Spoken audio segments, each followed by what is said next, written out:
আগামীর বাংলাদেশ চালাবে রাজনীতিবিদরাই, মার্কিন ব্যবসায়ীদের বিনিয়োগের আহ্বান প্রধান উপদেষ্টার। স্বৈরাচারের উত্থান ঠেকাতে দ্রুতই জুলাই সনদ সইয়ের আশা। প্রায় ৬ দশক পর জাতিসংঘে সিরিয়ার প্রেসিডেন্ট ফিলিস্তিনিদের প্রতি সমর্থন সারার বিশ্ব নেতাদের আহ্বান উপেক্ষা করে গাজায় ইসরায়েলের হামলা, নিহত অন্তত ৮৫। কখনো পরমাণু অস্ত্র তৈরি করবে না ইরান, জানালেন মাসুদ পেজেশকিয়ান। পশ্চিমা নিষেধাজ্ঞার আগেই পারমাণবিক বিদ্যুৎ কেন্দ্র নির্মাণে মস্কো তেহরান চুক্তি। সহিংস আন্দোলনের পর থমথমে ভারতের লাদাখ, লেহ শহরে কারফিউ জারি, সতর্ক অবস্থান নিয়ে নিরাপত্তা বাহিনী। সংঘাতের দায় কংগ্রেসের উপর চাপানো ক্ষমতাসীন বিজেপি। এবং শক্তিশালী টাইফুন রাগাসার আঘাতে তাইওয়ান চীনে ব্যাপক ক্ষয়ক্ষতি, এখনও নিখোঁজ শতাধিক। 2 দিন বন্ধ থাকার পর চালু হংকং বিমানবন্দর।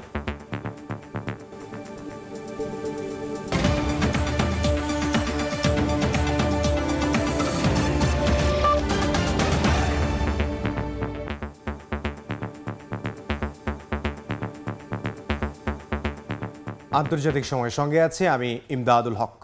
রাজনীতিবিদরাই আগামীর বাংলাদেশ চালাবে, যুক্তরাষ্ট্রের বিনিয়োগকারীদের জানালেন প্রধান উপদেষ্টা doctor Mohammad Yunus.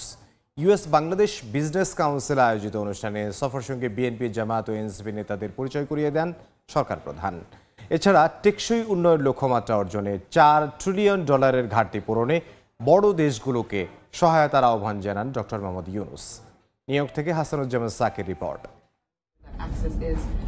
Advancing reform, resilience and growth শীর্ষক বৈঠকে প্রধান উপদেষ্টা doctor Mohammad Yunus. Bangladesh business council আয়োজিত এ বৈঠকে মার্কিন বিনিয়োগকারীদের সঙ্গে সফরসঙ্গী বিএনপি নেতা মির্জা ফখরুল ইসলাম আলমগীর ও হুমায়ুন কবির, জামাত নেতা সৈয়দ আব্দুল্লাহ মোহাম্মদ তাহের ও ডক্টর নাকিবুর রহমান এবং এনসিপির 2 নেতা আক্তার হোসেন ও ডাক্তার তাসনিম জারাকে পরিচয় করিয়ে দেন সরকার প্রধান।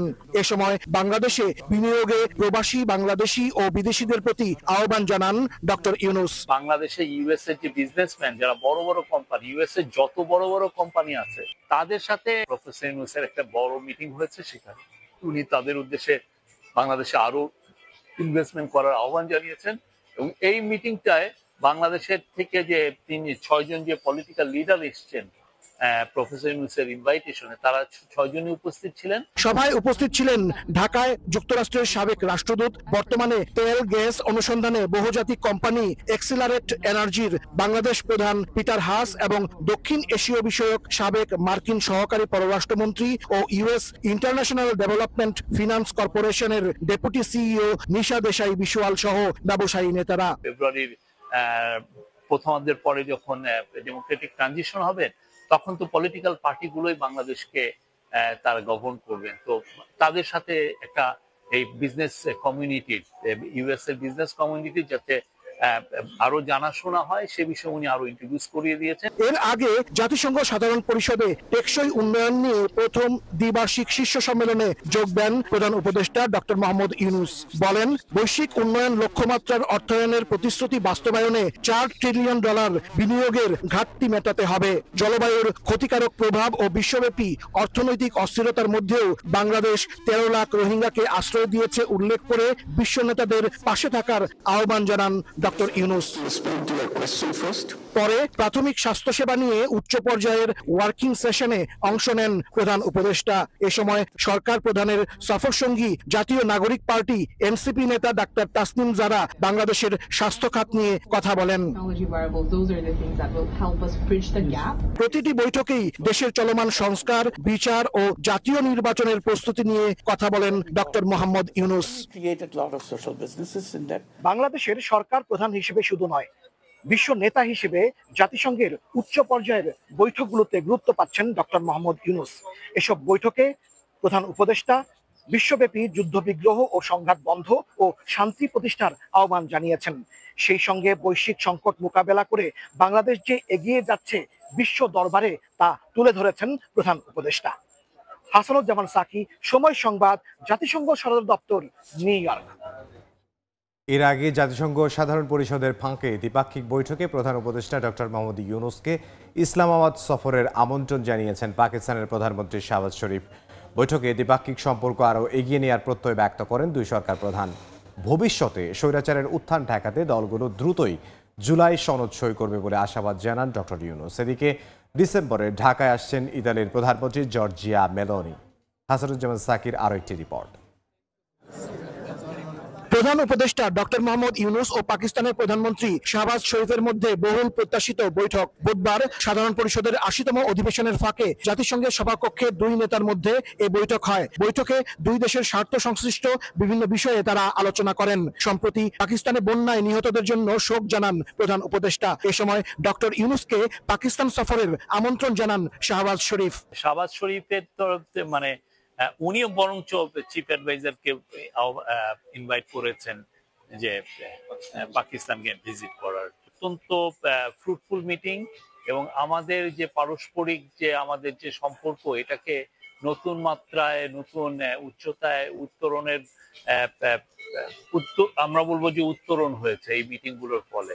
এর আগে সকালে প্রধান উপদেষ্টা দিনের প্রথম দ্বিপাক্ষিক বৈঠক করেন ফিনল্যান্ডের প্রেসিডেন্ট আলেকজান্ডার স্টাবের সাথে।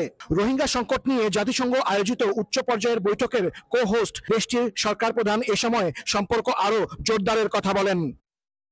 এর পরপরই ইতালির প্রধানমন্ত্রী জর্জিয়া মেলোনির সাথে বৈঠকে বসেন ডক্টর মোহাম্মদ ইউনূস। ইতালির সাথে যেটা সেফ মাইগ্রেশন নিয়ে আলাপ হয়েছে এবং ইতালিয়ান প্রাইম মিনিস্টার কে যখন প্রফেসর ইউনূস বলেছেন যে ট্রেডের সম্পর্ক তার সাথে আরো বাড়ানোর জন্য, তখন উনি নিজের থেকেই প্রস্তাব দিয়েছেন ইতালি বাংলাদেশ বিজনেস ফোরাম করার জন্য।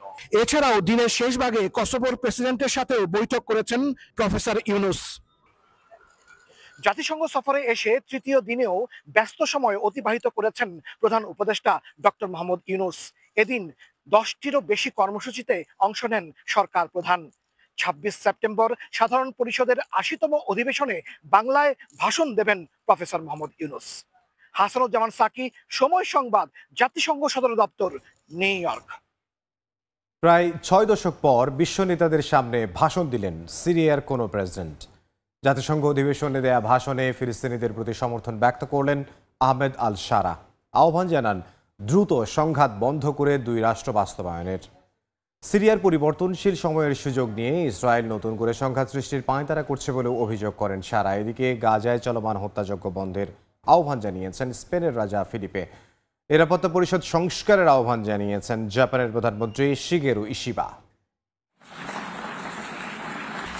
প্রায় 6 দশক পর বিশ্বমঞ্চে সিরিয়ার কোনো রাষ্ট্রপ্রধান বুধবার জাতিসংঘ সাধারণ পরিষদে ভাষণের মধ্য দিয়ে ইতিহাস রচনা করেন দেশটির প্রেসিডেন্ট আহমেদ আল শারা। তার বক্তব্যে উঠে আসে সিরিয়ার গৃহযুদ্ধ, ইসরায়েলের সঙ্গে বিরোধ, দেশ পুনর্গঠন পরিকল্পনা।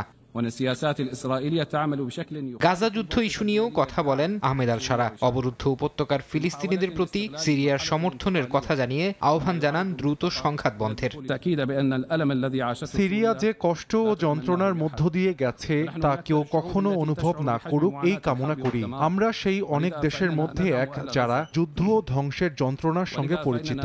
এজন্য আমরা গাজার মানুষের পাশে দাঁড়াই, অবিলম্বে যুদ্ধ বন্ধ করার আহ্বান জানাই। সিরিয়া ইসরায়েল বিরোধের প্রসঙ্গ টেনে শারা বলেন তার সরকার 1974 সালে তেল আবিবের সঙ্গে শান্তি ও সীমানা ইস্যুতে হওয়া চুক্তি মানতে প্রতিশ্রুতিবদ্ধ। সিরিয়ার পরিবর্তনশীল সময়ের সুযোগ নিয়ে ইসরায়েল নতুন করে সংঘাত সৃষ্টির চেষ্টা করছে, যা এই অঞ্চলকে খাদের কিনারায় নিয়ে যেতে পারে বলেও সতর্ক করেন শারা। জাতিসংঘ সাধারণ সভায় গাজায় চলমান হত্যাযজ্ঞ বন্ধের আহ্বান জানান স্পেনের রাজা ফেলিপে। ইসরায়েলি হামলায় হাসপাতাল, স্কুল ও আশ্রয় কেন্দ্র ক্ষতিগ্রস্ত হওয়ায় দুঃখ প্রকাশ করেন তিনি। বলেন এগুলো মানবিক বিবেকের বিরুদ্ধে এবং আন্তর্জাতিক সম্প্রদায়কে লজ্জিত করে। তিনি দ্রুত দুই রাষ্ট্র সমাধান, ন্যায্য ও স্থায়ী আঞ্চলিক শান্তির জন্য আন্তর্জাতিক সম্প্রদায়ের দায়িত্বশীলতার উপর গুরুত্ব দেন।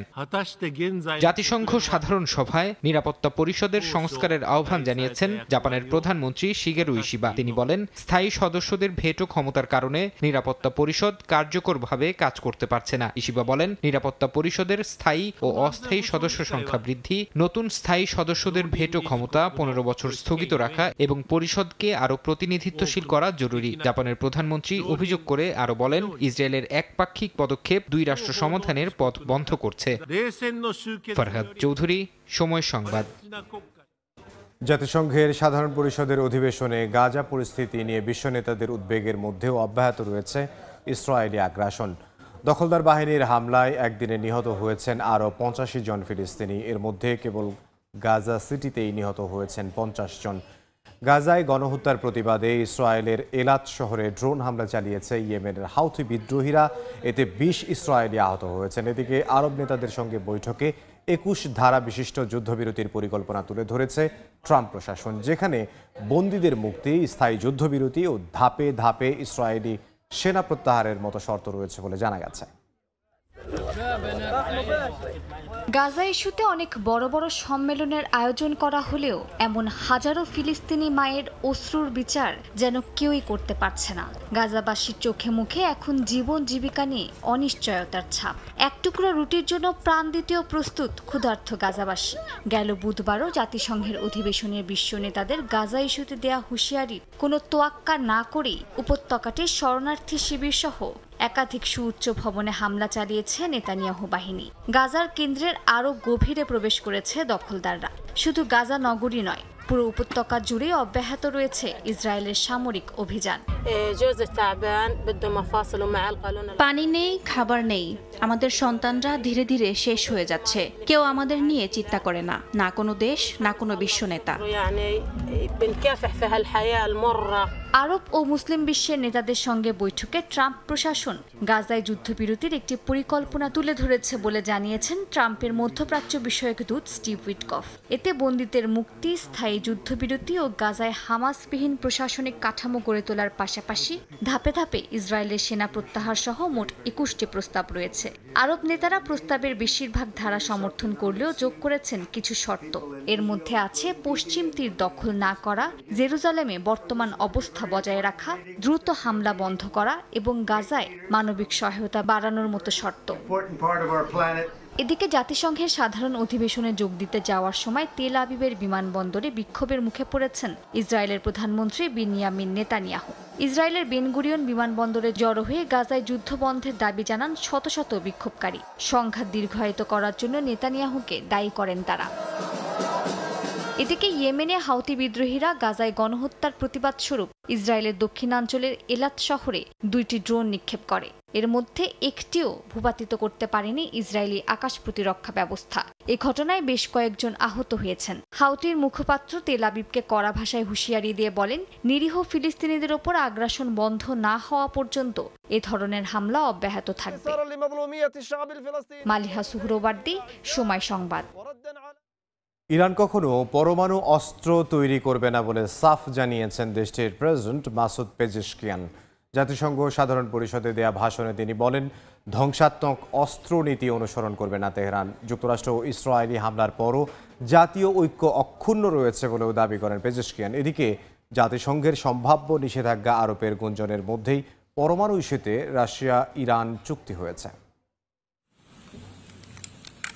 ইরানকে পারমাণবিক অস্ত্র রাখার অনুমতি না দেওয়ার বিষয়ে মার্কিন প্রেসিডেন্টের কড়া সতর্কবার্তার একদিন পরই জাতিসংঘ সাধারণ পরিষদে বক্তব্য রাখেন প্রেসিডেন্ট মাসুদ পেজেশকিয়ান। জানান, তেহরান কখনো পারমাণবিক অস্ত্র তৈরি করতে চায়নি, এ ধরনের অস্ত্র তৈরি করছে না এবং ভবিষ্যতেও করবে না। এটি ইরানের ধর্মীয় নীতি এবং সর্বোচ্চ নেতার সিদ্ধান্ত বলেও জানান পেজেশকিয়ান। আমি এই অধিবেশনে আবারও ঘোষণা করছি যে ইরান কখনো পারমাণবিক অস্ত্র তৈরি করেনি, করছে না এবং ভবিষ্যতে করবে না। আমরা পারমাণবিক অস্ত্রের পিছনে নেই এবং এটি আমাদের নৈতিক বিশ্বাস এবং নেতার ধর্মীয় নির্দেশের বিষয়। ফলে আমরা কখনো প্রচণ্ড ধ্বংসাত্মক অস্ত্রনীতি অনুসরণ করব না। গত জুন মাসের 12 দিনের সংঘাতের প্রসঙ্গ তুলে পেজেশকিয়ান বলেন, ইরানের সাহসী জনগণ আগ্রাসীদের ভয়ঙ্কর পরিকল্পনা উন্মোচন করে ভেঙে দিয়েছে। দীর্ঘমেয়াদী অর্থনৈতিক নিষেধাজ্ঞা, মানসিক ও মিডিয়ার যুদ্ধ, বিভাজনের প্রচেষ্টা সত্ত্বেও জাতীয় ঐক্য অক্ষুণ্ণ রয়েছে বলে দাবি করেন তিনি। ইরানের জ্বালানি মন্ত্রী বলেন, জাতিসংঘ নিষেধাজ্ঞা ফেরত এলেও চীনের সঙ্গে তেলের রপ্তানি অব্যাহত থাকবে। তিনি বলেন, আগের মার্কিন নিষেধাজ্ঞা এরই মধ্যে তেলের বাজারে প্রভাব ফেলেছে। নতুন নিষেধাজ্ঞা আরোপ করা হলে তেহরান প্রয়োজনীয় পরিকল্পনা গ্রহণ করবে বলেও জানান তিনি। এমন পরিস্থিতিতে রাশিয়া ও ইরানের মধ্যে পারমাণবিক শক্তি বাড়ানোর নতুন চুক্তি স্বাক্ষরিত হয়েছে। রোসাটম ও ইরানের শীর্ষ পারমাণবিক কর্মকর্তারা মস্কোয় এই চুক্তিতে সই করেন। পরিকল্পনা অনুযায়ী 2040 সালের মধ্যে ইরানে 8টি নতুন পারমাণবিক বিদ্যুৎ কেন্দ্র স্থাপন করা হবে। এতে তেহরান 20 গিগাওয়াট পারমাণবিক বিদ্যুৎ উৎপাদন সক্ষমতা অর্জনের লক্ষ্য স্থির করেছে। ফরহাদ চৌধুরী, সময় সংবাদ। বিশ্বের সবচেয়ে শক্তিশালী টাইফুন রাগাসার তাণ্ডবে বিপর্যস্ত তাইওয়ান, হংকং ও চীন। প্রভাব কমলেও ধ্বংসের ছাপ রেখে গেছে রাগাসা। মৃতের সংখ্যা বেড়ে দাঁড়িয়েছে 17 জনে। এখনও নিখোঁজ আছে শতাধিক মানুষ। ক্ষয়ক্ষতি সামাল দিতে চলছে উদ্ধার কাজ। এদিকে 2 দিন বন্ধ থাকার পর আবার চালু হয়েছে হংকং আন্তর্জাতিক বিমানবন্দর। তাইওয়ানের হুয়ালিয়ান কাউন্টিতে এখন শুধুই ধ্বংসের ছাপ। চারিদিকে ছড়িয়ে ছিটিয়ে আছে ক্ষতিগ্রস্ত যানবাহন, ব্যবসা প্রতিষ্ঠান। সুপার টাইফুন রাগাসার আঘাতে কাউন্টির গুয়াংফু শহর সবচেয়ে বেশি ক্ষতিগ্রস্ত হয়। পাহাড়ি এলাকায় জমে থাকা লেকের বাঁধ ভেঙে নেমে আসে পানির ঢল। মুহূর্তেই প্লাবিত হয় ছোট্ট শহরটি। যানবাহন ও বাড়িঘর ভেসে যায় কাদামাটির স্রোতে। স্থানীয় সময় বৃহস্পতিবার ভোর থেকে উদ্ধার ও পরিষ্কার পরিচ্ছন্নতার কাজ শুরু হয়। ধ্বংসস্তূপ সরাতে সড়কে নামানো হয়েছে এক্সকাভেটর সহ ভারী যন্ত্রপাতি। কাদামাখা রাস্তায় ধীরে চলাচল করছে যানবাহন। স্থানীয়রা হাঁটছে পায়ে কাদা মারিয়ে। অনেকে এখনও ক্ষতিগ্রস্ত গাড়ি ও ভাঙাচোরা বাড়িঘর নিয়ে অসহায় অবস্থায় রয়েছেন। হাতে শাবল ও ঠেলা গাড়ি নিয়ে তারা মাটি সরানোর কাজ করছেন। একে একে কাদামাটি তুলে ফেলা হচ্ছে যাতে পুনরায় চলাচল স্বাভাবিক হয়। এছাড়া শহরে এখনও বন্ধ রয়েছে পানির লাইন। পানি সংকটে পড়েছেন স্থানীয়রা। বাসিন্দারা কেউ মাটির নিচ থেকে পাম্প করে পানি তুলছেন, কেউ কিনছেন বোতলজাত পানি। পাহাড়ি ঝর্ণার পানি দূষিত হয় তা ব্যবহার করা যাচ্ছে না বলেও জানান তারা। সরকারি সাহায্যের অপেক্ষায় দিন গুনছেন সাধারণ মানুষ। হংকংয়েও চলছে উদ্ধার কাজ। ঘূর্ণিঝড়ের প্রভাব কমে যাওয়ায় 36 ঘন্টা বন্ধ থাকার পর বৃহস্পতিবার সকালে আবার চালু হয় হংকং আন্তর্জাতিক বিমানবন্দর। টানা 2 দিন আটকে থাকা যাত্রীরা ভিড় করেন টার্মিনালে। 2 দিন ভোগান্তির পর বিমানবন্দর চালু হয় স্বস্তি নেমে আসে যাত্রীদের মাঝে। কর্তৃপক্ষ জানায় সকাল 6টা থেকে পুনরায় ফ্লাইট চালু করা হয়েছে। আমি কুয়ালালামপুর যাচ্ছি। একদিনের ছুটি নষ্ট হলো। এখনো ফ্লাইট দেরিতে ছাড়ছে, তবে অন্তত যেতে পারছি, এটাই স্বস্তি। বিশ্বের সবচেয়ে শক্তিশালী ঘূর্ণিঝড় হিসেবে আখ্যা দেওয়া হয়েছে রাগাসাকে। এর আগে 17 সেপ্টেম্বর উৎপত্তির পর 21 সেপ্টেম্বর সুপার টাইফুনে পরিণত হয়ে প্রথম ফিলিপিন্সে আঘাত হানে। পরে 24 সেপ্টেম্বর ভয়াবহ আঘাত হানে চীনের দক্ষিণাঞ্চলে। ইয়াসমিন অনন্যা, সময় সংবাদ। ভয়াবহ দাবানলে পড়ছে সিরিয়ার লাতাকিয়ার বনাঞ্চল। আগুন নিয়ন্ত্রণে হিমশিম খাচ্ছে উদ্ধারকর্মীরা। দুর্গম পাহাড়ি এলাকা, প্রবল বাতাস আর পুঁতে রাখা মাইনের কারণে পরিস্থিতি আরও জটিল হয়ে উঠেছে। ইউরোপের দেশ গ্রিসেও দাবানলে পড়ছে বাড়িঘর ও বনাঞ্চল। বিদ্যুৎ গ্রিডে ভয়াবহ আগুনের স্ফুলিঙ্গ থেকে ছড়িয়েছে দাবানল। স্থানীয়রা জানান, বিদ্যুৎ গ্রিডের প্রতি কর্তৃপক্ষের অবহেলা ও দুর্বল রক্ষণাবেক্ষণ বিপর্যয়ই এই দুর্ঘটনার কারণ। সবুজে ঘেরা বনাঞ্চলের চারদিকে ধোঁয়ার কুণ্ডলী। ভয়াবহ দাবানলে পড়ছে সিরিয়ার লাতাকিয়া। বেশ কয়েকদিন ধরে আগুন নেভানোর চেষ্টা চালাচ্ছেন দমকল কর্মীরা। তবে পাহাড়ি এলাকায় দমকা হাওয়া আর চারপাশে ছড়িয়ে থাকা মাইনের কারণে আগুন নিয়ন্ত্রণে বেগ পেতে হচ্ছে তাদের। গ্রিসের এথেন্সে সাম্প্রতিক অগ্নিকাণ্ডের উৎস খুঁজে পেয়েছে তদন্তকারী দল। দমকা হাওয়ায় ঝুলন্ত তার থেকে ঝরে পড়া স্ফুলিঙ্গ মুহূর্তেই শুকনো ঘাসে আগুন ধরিয়ে দেয়। বাসিন্দাদের মতে মুহূর্তেই আগুন ছড়িয়ে পড়ে পাহাড়ে, পুড়ে যায় নতুন বাড়িঘরও। স্থানীয় গণমাধ্যমের তথ্য মতে এবছর গ্রিসে 41টি বড় দাবানলের মধ্যে 15টির উৎস ছিল বিদ্যুৎ নেটওয়ার্ক। এতে দগ্ধ হয়েছে প্রায় 51,000 একর জমি। এছাড়া দেশটির ঋণ সংকটে বিদ্যুৎ খাতে বিনিয়োগ কমায় এই নাজুক পরিস্থিতি তৈরি হয়েছে বলে অভিযোগ করছে বিরোধীরা। তবে সরকার বলছে 2019 সালের পর থেকে বিনিয়োগ বাড়িয়ে বছরে 71.2 কোটি ইউরোতে উন্নীত করা হয়েছে। বিদ্যুৎ বিতরণ সংস্থার দাবি, নিয়মিত রক্ষণাবেক্ষণ, তার মাটির নিচে নেয়া আর আশপাশ পরিষ্কারের কাজ চলছে। ইয়াসমিন অনন্যা, সময় সংবাদ। লিবিয়ার প্রয়াত নেতা মুয়াম্মার গাদ্দাফির কাছ থেকে অবৈধ তহবিল নেয়ার মামলায় দোষী সাব্যস্ত হয়েছেন সাবেক ফরাসি প্রেসিডেন্ট নিকোলাস সারকোজি। প্যারিস আদালত তাঁকে অপরাধমূলক ষড়যন্ত্রের জন্য দণ্ডিত করেছে। আদালত জানান, 70 বছর বয়সী সারকোজি 2007 থেকে 2012 সাল পর্যন্ত ফ্রান্সের প্রেসিডেন্ট ছিলেন। 2007 সালের নির্বাচন প্রচারে গাদ্দাফির কাছ থেকে বিপুল পরিমাণ অর্থ গ্রহণ করে তহবিল করার অভিযোগ ওঠে সারকোজির বিরুদ্ধে। গাদ্দাফির ছেলে সাইফ আল ইসলাম ও লেবানিজ ব্যবসায়ী জিয়াদ তাকিউদ্দিনের সাক্ষ্যে এই তদন্ত শুরু হয় 2013 সালে। যদিও সারকোজি অভিযোগকে রাজনৈতিক উদ্দেশ্য প্রণোদিত দাবি করে বরাবরই অস্বীকার করেছেন। সাম্প্রতিক বছরগুলোতে সারকোজি একাধিক মামলায় দোষী সাব্যস্ত হয়েছেন, যার মধ্যে বিচারককে ঘুষ দেয়া ও প্রচার ব্যয়ের সীমা লঙ্ঘনের অভিযোগ রয়েছে। যুক্তরাষ্ট্রের স্বাধীন মত প্রকাশকে দেশবিরোধী হুমকি হিসেবে দেখার বিষয়টি সমালোচনা করেছেন জিমি কিমেল। স্থানীয় সময় মঙ্গলবার জনপ্রিয় late night show Jimmy Kimmel লাইভে ফিরে আবেগতাড়িত হয়ে পড়েন তিনি। বলেন, ডানপন্থী চার্লি কার্ক হত্যা ইস্যুতে হালকাভাবে দেখানো তার উদ্দেশ্য ছিল না। এ সময় ট্রাম্প প্রশাসনের পাশাপাশি ডিজনি কর্তৃপক্ষেরও সমালোচনা করেন জিমি। এদিকে জালিয়াত প্রতিষ্ঠান আখ্যা দিয়ে এবিসি টেলিভিশন জিমি কিমেলকে আবার ফিরিয়ে এনেছে তা বিশ্বাস করতে পারছে না মার্কিন প্রেসিডেন্ট ডোনাল্ড ট্রাম্প। এর আগে চার্লি কার্কের মৃত্যুকে কেন্দ্র করে কৌতুক করার পর সাময়িকভাবে স্থগিত করা হয় জিমিকে। যুক্তরাষ্ট্রে আবারও বন্দুক সহিংসতার ঘটনা ঘটেছে। স্থানীয় সময় বুধবার টেক্সাস অঙ্গরাজ্যে মার্কিন অভিবাসী ও শুল্ক প্রয়োগ সংস্থা আইসিই এর বন্দি শিবিরে বন্দুক হামলা চালানো হয়। এতে একজন নিহত হয়েছেন, গুলিবিদ্ধ হন দুজন। পরে হামলাকারীও আত্মহত্যা করে বলে জানিয়েছে পুলিশ। এদিকে অস্ত্রধারী আইসিই বিরোধী বলে প্রাথমিকভাবে নিশ্চিত করেছেন এফবিআই প্রধান। স্থানীয় সময় বুধবার সকালে যুক্তরাষ্ট্রের টেক্সাস অঙ্গরাজ্যের ডালাস শহরে মার্কিন অভিবাসী ও শুল্ক প্রয়োগ সংস্থা আইসিই এর একটি বন্দি শিবিরে বন্দুক হামলার ঘটনা ঘটে। পাশের একটি ভবন থেকে বন্দি শিবির লক্ষ্য করে গুলি চালায় এক ব্যক্তি। এতে হতাহত হন কয়েকজন। পরে হামলাকারী নিজেও আত্মহত্যা করে। বন্দুক হামলার পরপরই দ্রুত ঘটনাস্থলে পৌঁছায় নিরাপত্তা বাহিনীর সদস্যরা। আহতদের উদ্ধার করেন তারা। জোরদার করা হয় গোটা এলাকার নিরাপত্তা ব্যবস্থা। ঘটনার তদন্ত চলছে বলেও জানিয়েছে পুলিশ। এ ঘটনায় জড়িতদের বিচারের মুখোমুখি করতে আমরা বদ্ধপরিকর। সরকারের সব সংস্থা সম্পূর্ণভাবে তদন্ত কার্যক্রমে যুক্ত থাকবে। তদন্তের স্বার্থে এই মুহূর্তে কোনো ভিকটিমের পরিচয় প্রকাশ করতে পারছি না। এদিকে হামলাকারী আইসিই বিরোধী বলে প্রাথমিকভাবে ধারণা করছেন এফবিআই প্রধান ক্যাশ প্যাটেল। সামাজিক যোগাযোগ মাধ্যম এক্সে ঘটনাস্থল থেকে উদ্ধার হওয়া অ্যান্টি আইসিই লেখা গুলির খোসার ছবিও প্রকাশ করেন তিনি। বারবার এ ধরনের সহিংসতার ঘটনায় ক্ষোভ প্রকাশ করেছেন মার্কিন অভিবাসী ও শুল্ক প্রয়োগ সংস্থা আইসিই এর কর্মীরা। এ সময় এ ধরনের ঘটনা বন্ধে জরুরিভাবে পদক্ষেপ নেয়ারও আহ্বান জানান তারা। এ নিয়ে দ্বিতীয়বার এ ধরনের ঘটনা ঘটায় আমাকে কথা বলতে হচ্ছে। এ ধরনের সংঘাতপূর্ণ মানসিকতা কোনোভাবেই কাম্য নয়। মানুষ ইন্টারনেট দেখে বিভ্রান্ত হয়ে আইসিইর কর্মীদের ওপর সহিংসতা চালাচ্ছে, যা এখনই বন্ধ হতে হবে। মার্কিন প্রেসিডেন্ট ডোনাল্ড ট্রাম্পের কঠোর অভিবাসন নীতি বাস্তবায়নের দায়িত্ব পালন করছে আইসিই। বৈধ নথিপত্র ছাড়া যুক্তরাষ্ট্রে অবস্থান করা অভিবাসীদের আটক ও বহিষ্কার কার্যক্রম পরিচালনা করছে সংস্থাটি। নাসরিন রুমি, সময় সংবাদ। মধ্যপাল্লার অগ্নি প্রাইম ক্ষেপণাস্ত্রের সফল পরীক্ষা চালিয়েছে ভারত। সর্বাধুনিক প্রযুক্তি সম্পন্ন এই ক্ষেপণাস্ত্র 2000 কিলোমিটার দূরের লক্ষ্যবস্তুতে আঘাত হানতে সক্ষম।